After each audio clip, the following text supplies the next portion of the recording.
Reintroduce ചെയ്യുമ്പോൾ ഉണ്ടാകുന്ന ഒരു നിങ്ങൾ ചെയ്ത പ്രൊമോഷൻ രീതി എല്ലാം ഡിഫറെന്റ് ആണ്. അപ്പൊ ട്രെയിലർ ഇറങ്ങിയ സമയത്ത് എൻ്റെ ഫസ്റ്റ് പോസ്റ്റർ ഒക്കെ ഇറങ്ങിയ സമയത്ത് ഇത് ആടുത്രി എന്താണ് വിൻറ്റേജിലോട്ടാണ് പോകുന്നത്, എന്താണെന്ന് ഒരു ഗ്രാഫ കിട്ടുന്നില്ല. ട്രെയിലർ ഇറങ്ങിയപ്പോൾ വേറൊരു എല്ലാം കൺഫ്യൂസ് ചെയ്ത് എന്താണ് ശരിക്കും പ്രേക്ഷകർ ആടുത്രി എക്സ്പെക്ട് ചെയ്യുന്നത്? ഒരു ഫൺ റൈഡ് ആണോ? തീർച്ചയായും.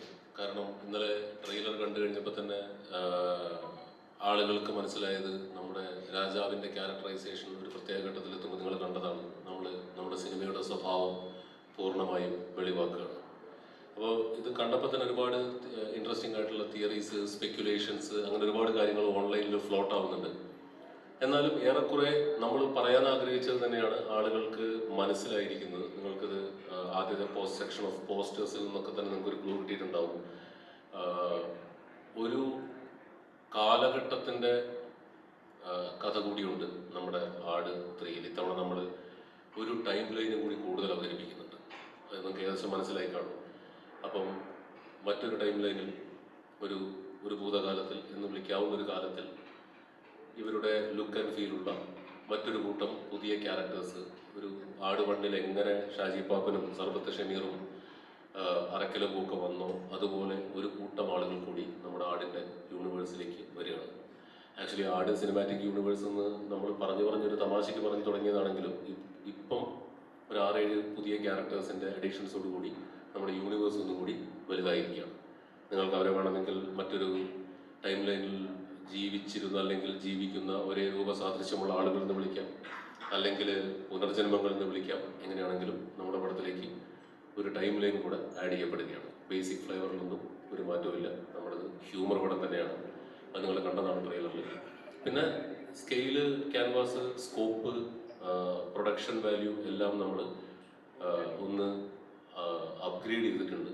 പിന്നെ ഒരുപാട് കൂടുതൽ ഒരുപാട് കൂടുതൽ അപ്ഗ്രേഡ് ചെയ്തിട്ടുണ്ട്. അത് കഥ ആവശ്യപ്പെട്ടത് കൊണ്ടാണ്. കാരണം ഒരു ഭയങ്കര ഇൻട്രസ്റ്റിംഗ് ആയിട്ടുള്ള ഒരു സിനിമയായിരിക്കും ആട്. നമ്മുടെ സിനിമയുടെ സ്ലാസ്റ്റിക് സ്വഭാവം നിലനിർത്തിക്കൊണ്ട് തന്നെ നമ്മൾ ഫാൻറ്റസി എലമെൻറ്റുകൾ ചേർത്തുകൊണ്ട് ചെറുതായിട്ടൊന്ന് എപ്പിക് ഫാൻറ്റസി എന്ന് വിളിക്കാവുന്ന ഒരു രൂപത്തിലേക്കാണ് തവണ ആട് പ്രസൻറ്റ് ചെയ്യപ്പെടുന്നത്. ആടിൻ്റെ 3-ാം ഭാഗം ഒരു വ്യത്യസ്തമായൊരു സിനിമ അനുഭവമായിരിക്കും. ഒരു വ്യത്യസ്തമായൊരു കോമഡി സിനിമയായിരിക്കും. ആട് 2 ചെയ്തപ്പോൾ ചെയ്തിരുന്നല്ലോ, അന്നും ഇതേ ചോദ്യം ചോദിച്ചിരുന്നു. ആട് 1 ഒരു ബോക്സ് ഓഫീസ് പരാജയമായിരുന്നിട്ട് ആട് 2 എങ്ങനെയാണ് ഇറക്കുന്നതെന്ന് നമ്മളോട് മീഡിയ മാത്രമല്ല തിയേറ്ററുകാർ ചോദിച്ചു, ഇൻഡസ്ട്രി ചോദിച്ചു. അതേ കോൺഫിഡൻസ് തന്നെയാണ് ആട് 3 ഇറങ്ങുമ്പോൾ പാർട്ട് 2 ഈ ഫ്രാഞ്ചൈസി അല്ലെങ്കിൽ ഈ ക്യാരക്ടേഴ്സിനെ മലയാളികൾ, ലോകമെമ്പാടുമുള്ള മലയാളികൾ ഒന്നടങ്കം സ്വീകരിച്ചിട്ടുള്ളതാണ്. അപ്പോൾ അതിൽ ആ ഫ്ലേവറും നമുക്കറിയാം, ഓഡിയൻസ് എന്താണ് പ്രതീക്ഷിക്കുന്നത്.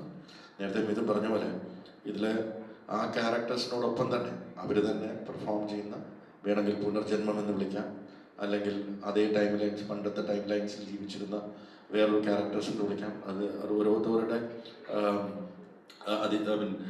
ഇമാജിനേഷൻ പോലെ ഇത് ചെയ്യാവുന്നതാണ്. അപ്പോൾ ആട് 2-ൻ്റെ ആട് 1 കഴിഞ്ഞ് ആട് 2-ലേക്ക് ഞങ്ങൾ വരുമ്പോൾ ഞങ്ങൾക്ക് മനസ്സിലായ ഒരു കാര്യം, ഈ ക്യാരക്ടേഴ്സിനെ ആളുകൾ ജനങ്ങളോട് സ്വീകരിച്ചു കഴിഞ്ഞു, മനസ്സുകൊണ്ട് സ്വീകരിച്ചു കഴിഞ്ഞപ്പോൾ അവർക്ക് ഇഷ്ടപ്പെടുന്ന രീതിയിൽ ആ ക്യാരക്ടേഴ്സിനെ നമ്മൾ ഒരു കഥയോടൊപ്പം അല്ലെങ്കിൽ ഹ്യൂമർ ഫ്ലേവറോടൊപ്പം കൊണ്ടുവന്നാൽ മലയാളികൾ സ്വീകരിക്കുമെന്നുള്ള ഉറപ്പ് ഉള്ളത് കൊണ്ടാണ് ആട് 2 അത് ജനങ്ങൾ 2 കൈ നീട്ടി സ്വീകരിച്ചു. ആട് 3-ലേക്ക് വരുമ്പോൾ നേരത്തെ മിഥുൻ പറഞ്ഞ പോലെ ഇതിൻ്റെ സ്കെയിൽ വലുതാണ്. ഇതിലൊരു കുറച്ചും കൂടെ ഡെപ്തുള്ള ഒരു സ്റ്റോറി ഉണ്ട്. അപ്പം മറ്റത് ഇപ്പം ആട് 1-ൽ മിഥുൻ പറയുന്നതായിരിക്കും കറക്റ്റ്, നീലക്കുടുവയിൽ. അപ്പം എന്താണ് ഇതിൻ്റെ വ്യത്യാസം എന്ന് ചോദിച്ചാൽ, ആട് 1-ൽ നമ്മളൊരു പെട്ടിയിലടച്ച നീലക്കൊടുവേലിക്ക് പിന്നാലെ ഓടി. ആട് 2-ൽ നമ്മളൊരു പെട്ടിയിലടച്ച ഒരു കമ്മട്ടത്തിൻ്റെ പിന്നാലെ ഓടി.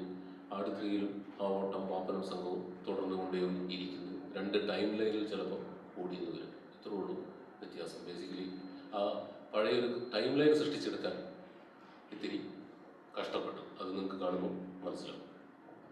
ആ കോൺഫിഡൻസ് തന്നെയാണ് പാർട്ട് 3 എടുക്കാനും. നമുക്കിപ്പോൾ പാർട്ട് 2-ൽ എന്തെങ്കിലും പോരായ്മകളുണ്ടെന്ന് ജനങ്ങൾ പറഞ്ഞാൽ ഞങ്ങൾ ഈ ഫ്രാഞ്ചൈസി എന്ന് പറയുന്നത് അടുത്ത പാർട്ടിൽ കണ്ടിന്യൂ ചെയ്യുന്നു എന്നുള്ള ഉറപ്പ് നൽകുന്നത് കഥ, അതായത് സിനിമ കാണുമ്പോൾ നിങ്ങൾക്ക് മനസ്സിലാവും അത് എന്തുകൊണ്ടാണ് അങ്ങനെ പറയുന്നതെന്ന്. അത് ആദ്യം ഞങ്ങൾ പറയാതിരുന്നത് ഈ ഓൺലൈൻ മീഡിയയിൽ ഒരുപാട് കഥകൾ വരട്ടെ വരട്ടെ ഓരോന്നോരോന്നായിട്ട് വരട്ടെ എന്ന് പറഞ്ഞിട്ട് നമുക്ക് ട്രെയിലർ ഇറങ്ങി കഴിഞ്ഞിട്ട് അതിലൂടെ അത് ജനങ്ങളിലേക്ക് എത്തിക്കാം. എന്നിട്ട് ഇതിന് അതിൻ്റെ കൂടെ ഭാഗമായിട്ടാണ് ഈ മീറ്റ് ആൻഡ് ഗ്രീറ്റ് ഞങ്ങൾ വെച്ചത്. അതേപോലെ തന്നെ ഇത് പ്രേക്ഷകർക്ക് ഏതിനെ കയറും അല്ലെങ്കിൽ ഏതധികം ഒരു ടെൻഷൻ ഉണ്ടാവുമല്ലോ. അല്ല, ഇതുപോലൊരു സീസൺ മലയാളത്തിൽ വളരെ കുറച്ച് സീസണുകളിലേ ഉള്ളൂ. ഇതുപോലൊരു സീസണിൽ വേറെ പടങ്ങൾ ഉണ്ടാവില്ല എന്ന് വിചാരിക്കാൻ മാത്രം ഒരിക്കലും അങ്ങനെ ഒരാളല്ലല്ലോ. അപ്പൊ എന്തായാലും പടങ്ങൾ ഉണ്ടാവും. 2 അന്യഭാഷാ ചിത്രങ്ങൾ വരുന്നു. അതിലൊരെണ്ണം ഫസ്റ്റ് പാർട്ട് ഹിറ്റായ സിനിമ തന്നെയാണ്. വേറൊരെണ്ണം ഇതേപോലെ ഓൾ ഇന്ത്യ ലെവലിൽ ഇറങ്ങുന്ന ഒരു മാസ് സിനിമയാണ്.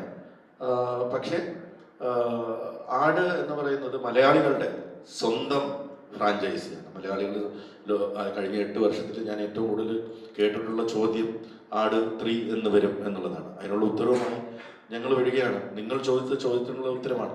അപ്പോൾ അത് നിങ്ങളുടെ ഉത്തരവാദിത്തമാണ്.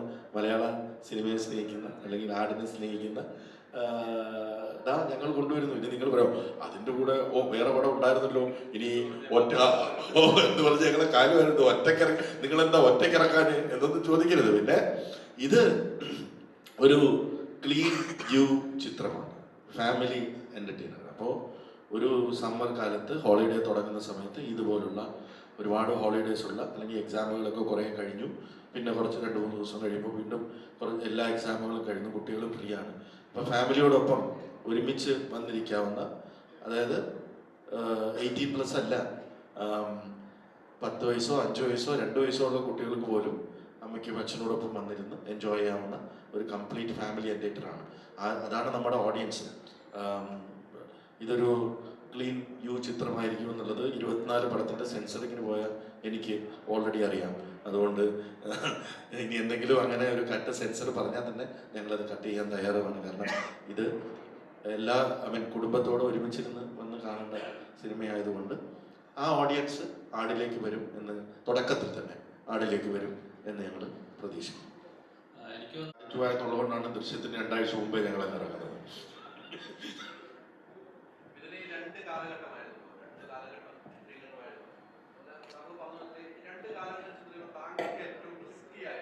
ഡയറക്ടർ എന്ന നിലയിലേക്ക് തോന്നിയത് എന്തായിരിക്കും? 2 കാലഘട്ടം 2 രീതിക്കാണ് ചിത്രീകരണം. കുറേ ദിവസങ്ങൾ ഉണ്ടായോ? ആ ഏറ്റവും റിസ്ക് ഏതായിരുന്നു ആ 2 കാലഘട്ടം ഷൂട്ട് ചെയ്യുമ്പോൾ താങ്കൾക്ക് ഡയറക്ടർ എന്ന നിലയിലേക്ക് സ്ക്രിപ്റ്റ് എഴുതുമ്പോഴും? തീർച്ചയായും എഴുതുമ്പം നമുക്കങ്ങനെ കാലഘട്ടങ്ങളുടെ ഡിഫറൻസ് വലുതായിട്ട് ഫീൽ ചെയ്യില്ല. കാരണം ഹ്യൂമർ 2 കാലഘട്ടത്തിലും വർക്കൗട്ട് ആക്കുക എന്നുള്ള ഫോക്കസേ നമുക്ക് ഉണ്ടാവുള്ളൂ.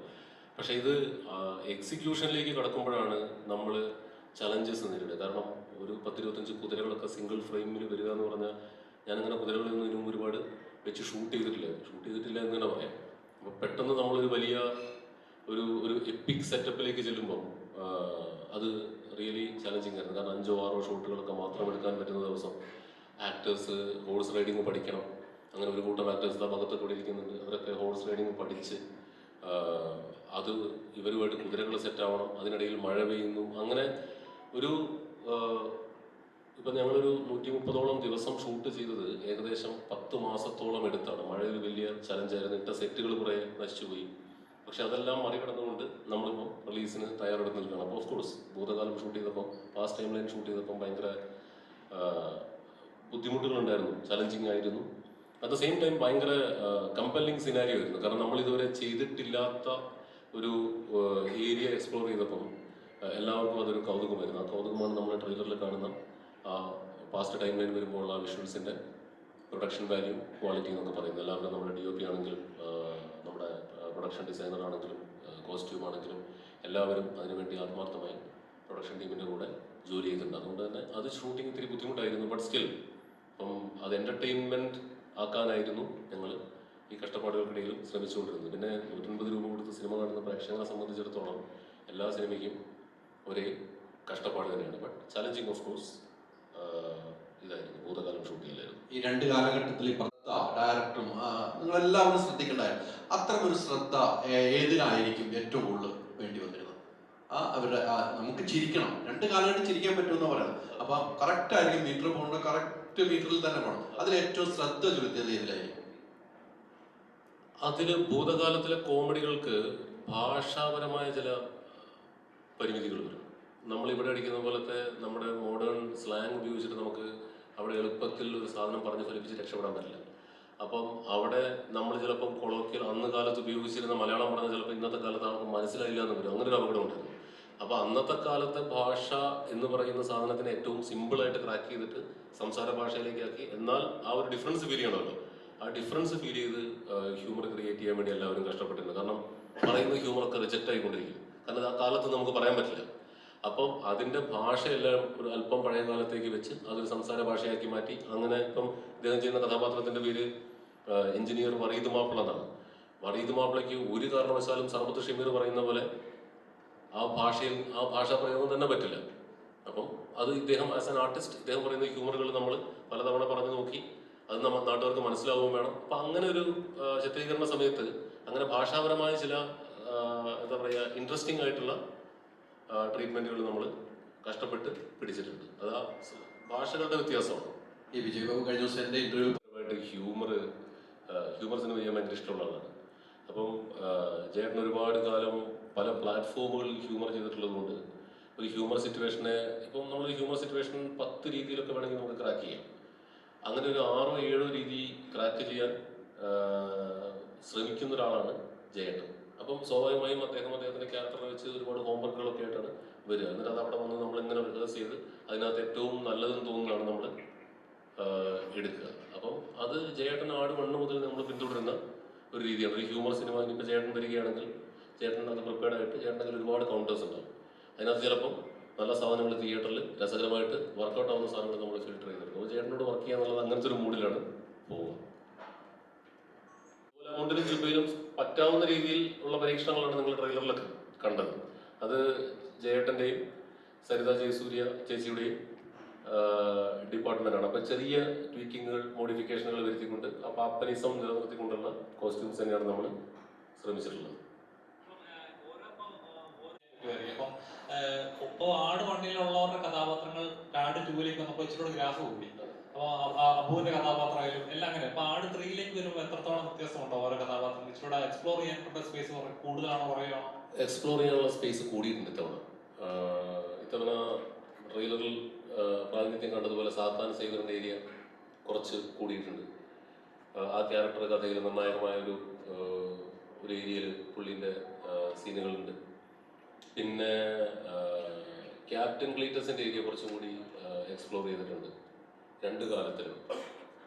പിന്നെ സ്വാഭാവികമായും പടത്തിന് ആട് 2-നേക്കാൾ റൺ ടൈമുള്ള പടമായിരിക്കും. അപ്പോൾ തന്നെ നമുക്ക് ക്യാരക്ടർ എക്സ്പ്ലോറേഷനൊക്കെ കുറച്ചും കൂടി സമയം കൊടുത്തിട്ടുണ്ട്. പിന്നെ ഷാജി പാപ്പനും സംഘവും ഡ്യൂഡും സംഘവുമെല്ലാം മാറ്റമില്ലാതെ തുടരുന്നു. ഇക്കാലത്തും എല്ലാ കാലത്തും പ്രത്യേകിച്ച് ഒരു ഗതിയും പരഗതിയുമില്ലാതെ അവർ തുടർന്നുകൊണ്ടേയിരിക്കുന്നു. നിങ്ങൾ ട്രെയിലറിൽ കണ്ട പോലെ അവരുടെ ബേസിക് ക്യാരക്ടർ അതാണ്.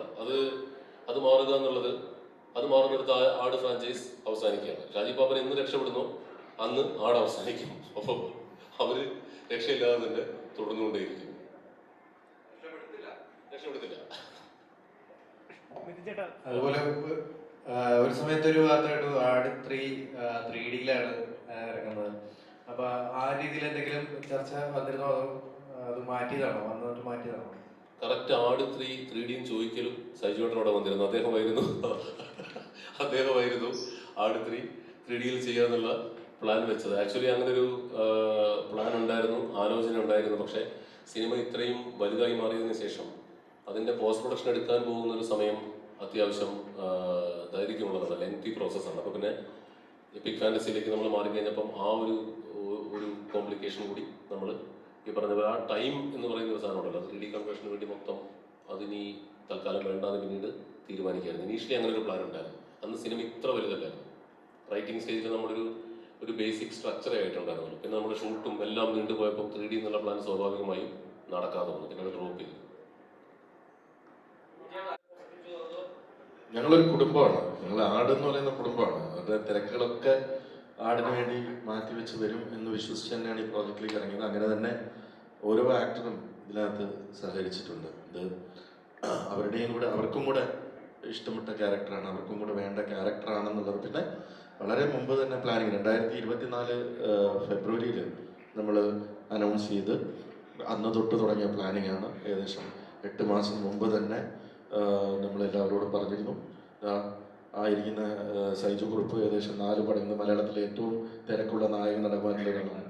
അദ്ദേഹത്തിൻ്റെ 4 പടം മാറ്റി വെച്ചിട്ടാണ് അരപ്പടത്തിൻ്റെ പൈസയും വാങ്ങിച്ചിട്ട് ഈ പടത്തിന് വന്നിരിക്കുന്നത്.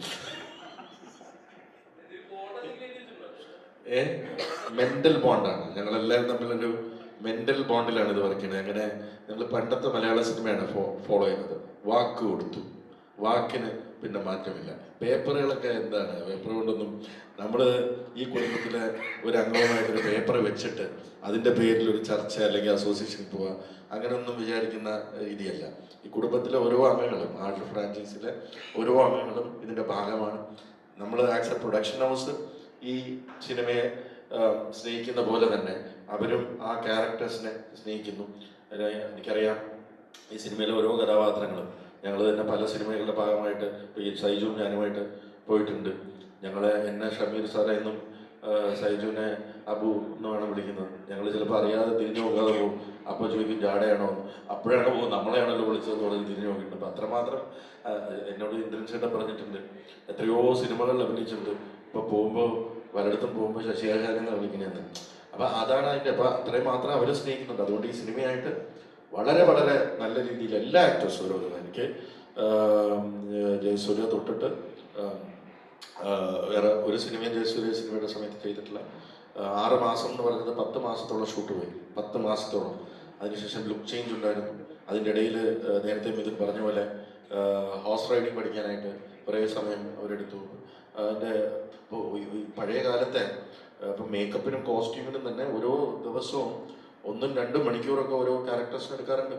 അപ്പം അതിനൊക്കെ ഒരുപാട് സമയം, പിന്നെ ഇവരിട്ടിരിക്കുന്ന കോസ്റ്റ്യൂമൊന്നും അത്ര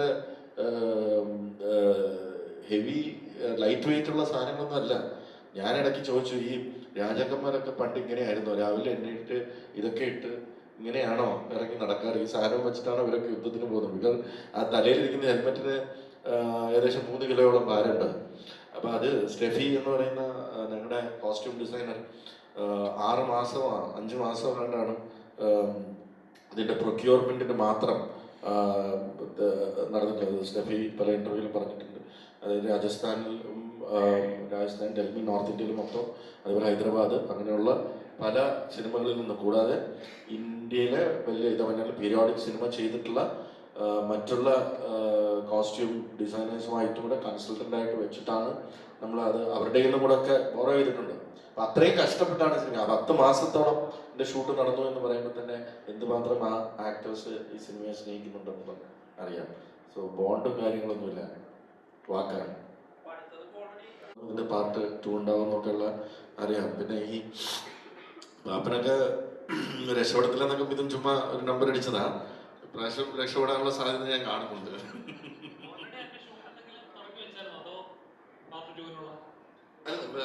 അല്ല, ഷൂട്ട് നമ്മൾ ഫ്രഷ് ആയിട്ട് അത് ചെയ്യണോ? അത് സ്ക്രിപ്റ്റ് നമ്മൾ ഇത് ഷൂട്ട് ചെയ്യാൻ ഇറങ്ങുന്നത് തന്നെ ഇതിൻ്റെ ഒരു ആദ്യ ഭാഗം, ഒരു 2 സിനിമയിൽ നമ്മൾ ആട് ഫ്രാഞ്ചൈസ് അവസാനിപ്പിക്കുകയാണ്. അപ്പോൾ അതിൻ്റെ ഒരു ആദ്യ ഭാഗം ഷൂട്ട് ചെയ്യാം എന്ന് കരുതി തന്നെയാണ് ഇറങ്ങിയത്. അതിൻ്റെ ഒരു അടുത്ത ഭാഗം വരുന്നതിൻ്റെ ഒരു ചെറിയ പ്രിലൂഡ് മാത്രമാണ് നമ്മൾ ഷൂട്ട് ചെയ്തിരിക്കുന്നത്. ബാക്കിയെല്ലാം നമ്മൾ പ്ലാൻ ചെയ്ത ഈ പാർട്ട് ഷൂട്ട് ചെയ്തിരിക്കുന്നു. പിന്നെ അടുത്ത ഭാഗത്തിൻ്റെ സ്ക്രിപ്റ്റ് നമ്മൾ തീർത്ത് വെച്ചിട്ടുണ്ട്. നിങ്ങളിത് ഇഷ്ടപ്പെട്ടു എന്നൊരു ഗ്രീൻ സിഗ്നൽ തന്നാൽ നമ്മളത് തുടങ്ങുന്നതാണ്, എത്രയും വേഗം തുടങ്ങുന്നതാണ്.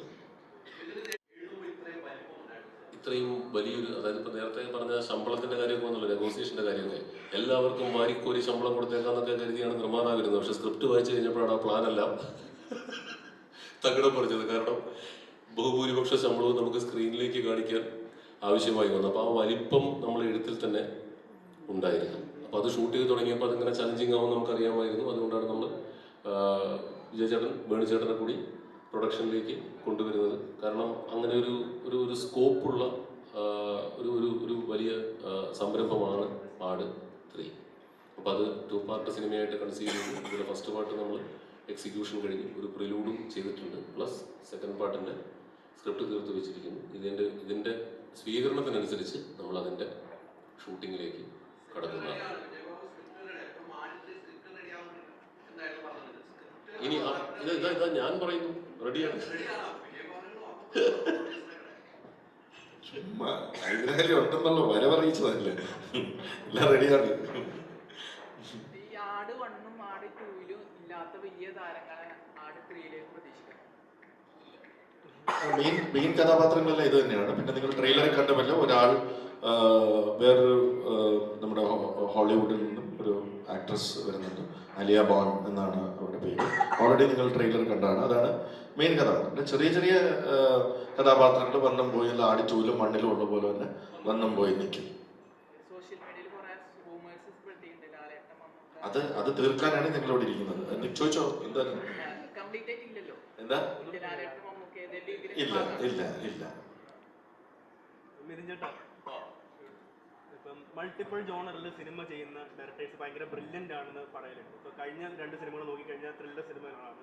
അപ്പോൾ അത് തന്നെ ആസ് എ ഡയറക്ടർ കുറേ ബ്രേക്ക് വന്നിട്ടുണ്ട്. അപ്പോൾ അതിൽ നിന്നാണ് വീണ്ടും ആട് 3-ലേക്ക് വന്നേക്കുന്നത്, അത് സേഫ് സോണിലേക്ക് വന്നേക്കുന്നത്. അപ്പോൾ ആ കഴിഞ്ഞ 2 സിനിമകൾ ആസ് എ ഡയറക്ടർ തന്ന ആ ഒരു എക്സ്പീരിയൻസ് ഈ പടത്തിൽ എത്രത്തോളം യൂസ് ചെയ്യാൻ സാധിച്ചിട്ടുണ്ട്? എന്തൊക്കെ മാറ്റങ്ങൾ അപ്പം ആസ് എ ഡയറക്ടർ ഇതിൽ ചെയ്തിട്ടുണ്ട്? ശരിക്കും ആടിന് ശേഷം 2 ത്രില്ലേഴ്സ് വന്നു. 5-ാം പാതിര വന്നു, അബ്രഹാം ഓസ്ലർ ചെയ്തു. അതോടൊപ്പം തന്നെ ഹോട്ട്സ്റ്റാറിന് വേണ്ടി ഒരു സീരീസും പൂർത്തിയാക്കിയതിന് ശേഷമാണ് നമ്മൾ ആടിൻ്റെ ഷൂട്ടിലേക്ക് കടന്നത്. അപ്പോൾ ത്രില്ലർ അതിനിടയിൽ ഗരുഡൻ എഴുതി, ഫീനിക്സ് ചെയ്തു. അപ്പോൾ ത്രില്ലേഴ്സ് എന്ന് പറയുന്നത് ആക്ച്വലി ഐ ലൈക്ക്, നമുക്ക് ഭയങ്കര ഇഷ്ടപ്പെട്ട എൻ്റെ പ്രിയപ്പെട്ട ജോണറുകളിൽ ഒന്ന് തന്നെയാണ്. വേണമെങ്കിൽ പ്രിയപ്പെട്ട ജോണർ എന്ന് തന്നെ പറയാവുന്ന ഒന്നാണ്.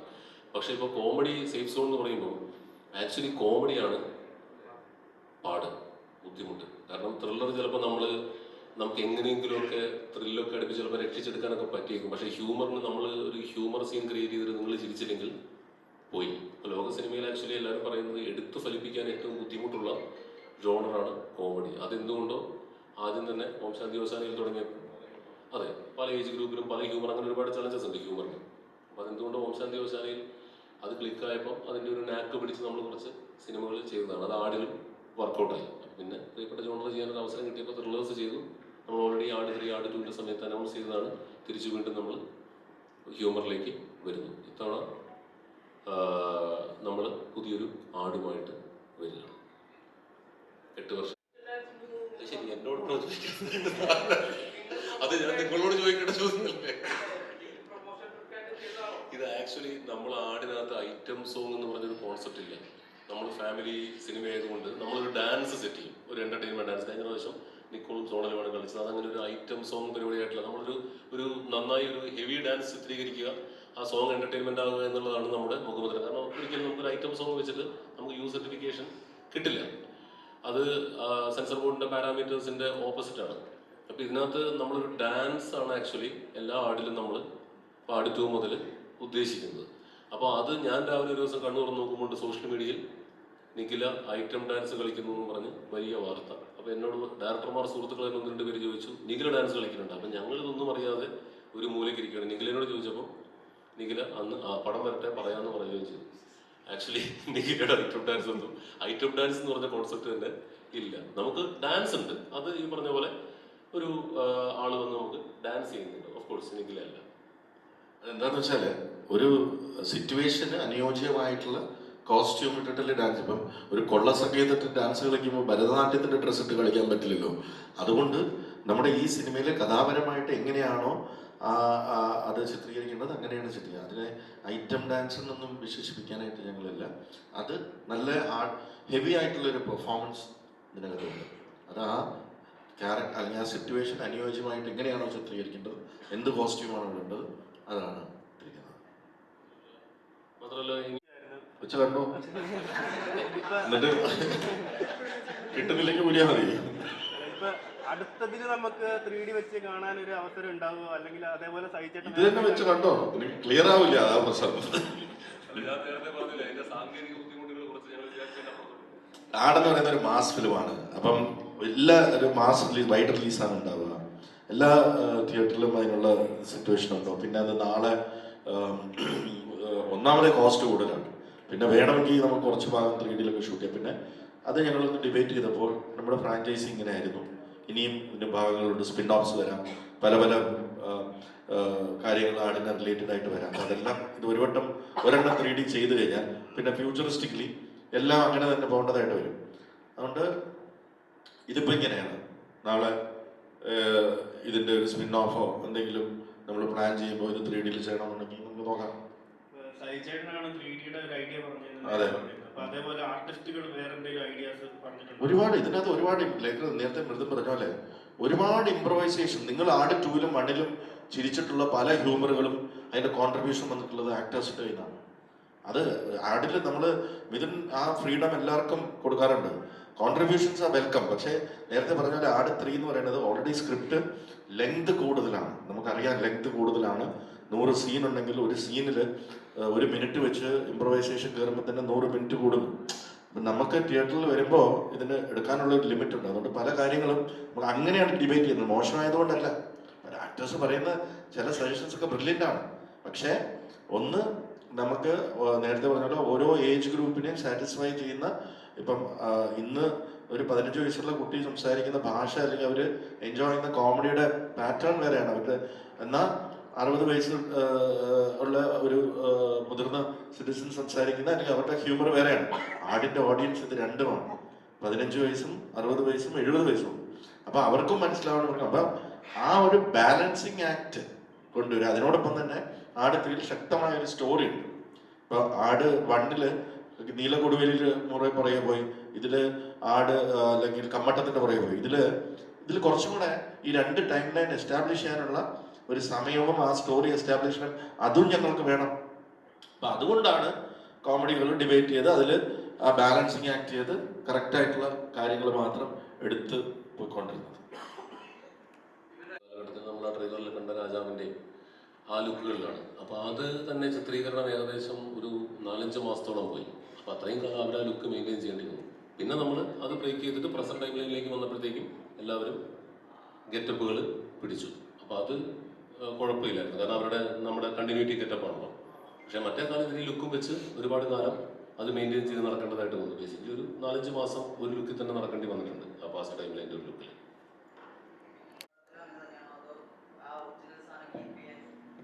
ഒറിജിനൽ സാധനം കീപ്പ് ചെയ്തുകൊണ്ടുള്ള ഒരു മ്യൂസിക് ഡയറക്ഷനാണ് നമ്മൾ പോയിക്കൊണ്ടിരിക്കുന്നത്. പിന്നെ ഓഫ് കോഴ്സ് ചിലയിടങ്ങളിൽ സീൻ എലിവേഷൻ്റെ ഭാഗമായിട്ട് നമ്മൾ ട്രെയിലറിൽ കേട്ട പോലുള്ള ചില ചെറിയ ട്വീക്കിങ്ങൾ, മൊത്തത്തിൽ റീമിക്സ് പരിപാടിയിലേക്ക് നമ്മൾ പോയിട്ടില്ല. ചില ട്വീക്കിങ്ങൾ മാത്രം നമ്മൾ വരുത്തുന്നുണ്ട്. അത്രയുള്ളൂ. അത് ആടിൻ്റെ ഒരു കീഴ്വഴക്കമാണ്. അനങ്ങിയാൽ നമ്മൾ മാസം ട്രീറ്റുകൾ അങ്ങനെയാണ് പണ്ട് പറഞ്ഞുകൊണ്ടിരുന്നത്. പക്ഷെ അങ്ങനെയല്ല, പ്രധാനപ്പെട്ട ക്യാരക്ടേഴ്സ് വരുമ്പോൾ നമ്മൾ അങ്ങനെയാണ് അവതരിപ്പിക്കുക. നമ്മുടെ ഒരു പടത്തിൻ്റെ ഒരു രീതിയും സ്റ്റൈലും അങ്ങനെയാണ്. പിന്നെ നമ്മുടെ സൈജുവേട്ടൻ പടം ഗംഭീരമായിരിക്കും എന്ന് പറയാൻ മറ്റേ അന്ധവിശ്വാസങ്ങളൊക്കെ തലയിൽ കയറും. അതുകൊണ്ട് അങ്ങനെ ഞാൻ പറയുന്നില്ല. പക്ഷെ നിങ്ങൾക്ക് എല്ലാവർക്കും ഒരുപാട് അത് ഹൈദരാബാദിന് ഒരുമാതിരി ഒരു ചിരിച്ചു. പക്ഷെ നിങ്ങൾക്ക് എല്ലാവർക്കും ഇഷ്ടപ്പെടുന്ന ഒരു സിനിമയായിരിക്കും. ഒരു ഹോൾസം എന്റർടൈനർ ആയിരിക്കും. ആദ്യമായിട്ട് പല ലാംഗ്വേജിലും ഇതിന്റെ ട്രെയിലർ റിയാക്ഷൻ കണ്ടപ്പോൾ ഭയങ്കര സന്തോഷം തോന്നി. ഇന്ന് ഇടയ്ക്കിടയ്ക്ക് സമയം കിട്ടുമ്പോഴത്തേക്കും ട്രെയിലർ റിയാക്ഷൻ ഏതൊക്കെ ലാംഗ്വേജിൽ നിന്ന് വന്നെന്ന് നോക്കലായിരുന്നു പണി. ഹിന്ദി, പഞ്ചാബി, ബംഗാളി, അങ്ങനെ ഒരുപാട് ലാംഗ്വേജസിലെ ഓഡിയൻസിലേക്ക് നമ്മുടെ ട്രെയിലർ എത്തി എന്ന് പറയുന്നത് ഒരുപാട് സന്തോഷമുണ്ട്. അതിനകത്ത് 1-2 ട്രെയിലർ റിയാക്ഷനിൽ അവർ പറഞ്ഞത് 1ഉം 2ഉം കണ്ടിട്ടില്ല, ഇനി കാണാൻ പോകുന്നേ ഉള്ളൂ. പക്ഷേ ഇതിൻ്റെ ട്രെയിലർ ഭയങ്കരമായിട്ട് അവർക്ക് ഇഷ്ടപ്പെട്ടെന്ന്. അത് എങ്ങനെ അവർക്കത് അവരുടെ കണ്ണിലേക്ക് എത്തിയെന്നുള്ള അറിയില്ല. പക്ഷേ ദേ ലൈക്ഡ് ഇറ്റ്. ആൻഡ് അവർ ക്യാരക്ടേഴ്സിൻ്റെ പേര് റിയാക്ഷൻ പോകുമ്പോഴത്തേക്കും ക്യാരക്ടേഴ്സിൻ്റെ പേരും പറയുന്നുണ്ടായിരുന്നു. അപ്പോൾ അത് ഒരുപാട് സന്തോഷം നൽകി. Thank you. ആ ഓഡിയൻസിന് വേണ്ടി ആട് 2 നമ്മൾ എല്ലാ ലാംഗ്വേജിലും ഡബ് ചെയ്ത് അടുത്ത ദിവസം തന്നെ അത് യൂട്യൂബിലൂടെ തന്നെ റിലീസ് ചെയ്യണം. അപ്പം ആ ഫ്ലേവർ അല്ലെങ്കിൽ ആ ക്യാരക്ടേഴ്സിൻ്റെ മാനറിസം അവർക്ക് മറ്റുള്ള ഭാഷയിൽ, ഇപ്പോൾ മലയാള സിനിമയെ ഒരുപാട് നോൺ മലയാളീസ് കാണാൻ ശ്രമിക്കുന്നതുകൊണ്ട് അങ്ങനെ ഒരു കാര്യം കൂടെ നമ്മൾ ചെയ്തിട്ടുണ്ട്. ഇത് അനീസ് താരോടി ഈ സിനിമയ്ക്ക് വേണ്ടി ഏറ്റവും കൂടുതൽ കഷ്ടപ്പെട്ട ഒരാളാണ്. നമ്മുടെ ആർട്ട് ഡയറക്ടറാണ്. എത്രയോ മാസങ്ങളും ദിവസങ്ങളും അദ്ദേഹം വെയിലും മഴയും ഒക്കെ കൊണ്ട് ഇതിൻ്റെ ഗംഭീരമായ സെറ്റുകൾ ഒരു വട്ടമല്ല, ചില സെറ്റുകളൊക്കെ 2-3 വട്ടം അതേപോലെ ഇറക്റ്റ് ചെയ്തുകൊണ്ട് മഴ കാരണം പലതും പൊളിഞ്ഞൊക്കെ പോയി. അനീസിന് കൊടുക്കാം. Thank you sir, thank you for coming. പറഞ്ഞ പോലെ എല്ലാവരെയും പോലെ തന്നെ എക്സൈറ്റഡ് ആണ് ആട് 3ന്റെ കാര്യത്തിൽ. എന്നെപ്പോലെ ഒരു മനുഷ്യന് കരിയറിൽ ചെയ്ത ഏറ്റവും വലിയൊരു പ്രൊജക്റ്റാണ്. ഇങ്ങനൊരു പ്രോജക്റ്റ് ചെയ്യാൻ മുന്നോട്ട് വന്ന പ്രൊഡക്ഷൻ കമ്പനികളെ ഫ്രൈഡേ ഫിലിംസിനെയും കായ ഫിലിംസിനെയും അപ്രീഷിയേറ്റ് ചെയ്യുന്നു. അതിൻ്റെ ഒരു ടീം പോലെ ഓൾമോസ്റ്റ് ഒരു 300 ദിവസത്തെ സ്പാനിലാണ് നമ്മൾ 130 ഡേയ്സ് ഷൂട്ട് ചെയ്തത്.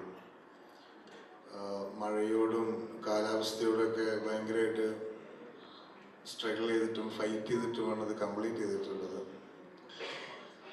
ആൻഡ് നിങ്ങൾക്ക് അതിനൊരു ഗ്രാൻഡിയർ ട്രെയിലറിൽ തന്നെ മനസ്സിലായിട്ടുണ്ടാവും, ചെറിയൊരു സൂചന. അപ്പം നമ്മളിട്ടത് ബേസിക്കലി സെറ്റിൻ്റെ കാര്യം സംസാരിക്കുകയാണെങ്കിൽ we were not putting just sets, വലിയൊരു എൻവിറോൺമെൻറ്റ് തന്നെയാണ് ഇതിനു വേണ്ടി ക്രിയേറ്റ് ചെയ്തിട്ടുള്ളത്. ഓരോ സെറ്റിൻ്റെയും കാര്യത്തിൽ ജസ്റ്റ് ഒരു സെറ്റ് പീസ് അതിൻ്റെ അപ്പുറത്തേക്ക് അതിൻ്റെ ഒരു വലിയൊരു എൻവിറോൺമെൻറ്റ് വൈസ് തന്നെ ആ ഒരു ഏരിയനെ എക്സ്പ്ലോർ ചെയ്യാൻ പ്രൊഡക്ഷൻ കമ്പനീൻ്റെ സപ്പോർട്ട് ഉണ്ടായിരുന്നു.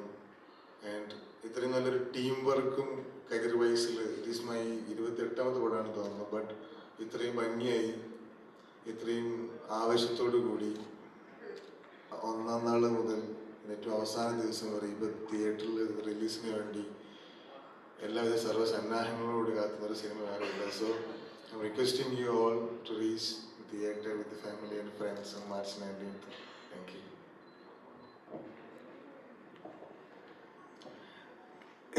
എൻ്റെ ശബ്ദം പോയിരിക്കുകയാണ്. എൻ്റെ കരിയറിൽ ഏറ്റവും വലിയ സിനിമയാണിത്. ഇത് ഒത്തിരി സന്തോഷം വിജയേട്ടനോടും എല്ലാവരോടും ഇതിനോടും എല്ലാവരോടും ഒത്തിരി താങ്ക്സ് ഉണ്ട്. ഇങ്ങനത്തെ ഒരു സിനിമ ചെയ്യാൻ പറ്റിയതിൽ ഇതൊരു സംഭവമായി മാറുന്ന തന്നെയാണ് ഞങ്ങളുടെ പ്രതീക്ഷ. കഴിഞ്ഞ ഒരു വർഷത്തെ നമ്മുടെ എല്ലാവരുടെയും കൂടെയുള്ള കഷ്ടപ്പാട് ഇത് അടിപൊളിയാവും. എല്ലാവരും കൂടെ നിൽക്കണം. Thank you. അപ്പോൾ മിഥുനും ആടിൻ്റെ ടീമും വന്നാൽ ഫോട്ടോ എടുക്കാം. പാപ്പനും എത്തിയെങ്കിലും എത്തിയില്ല.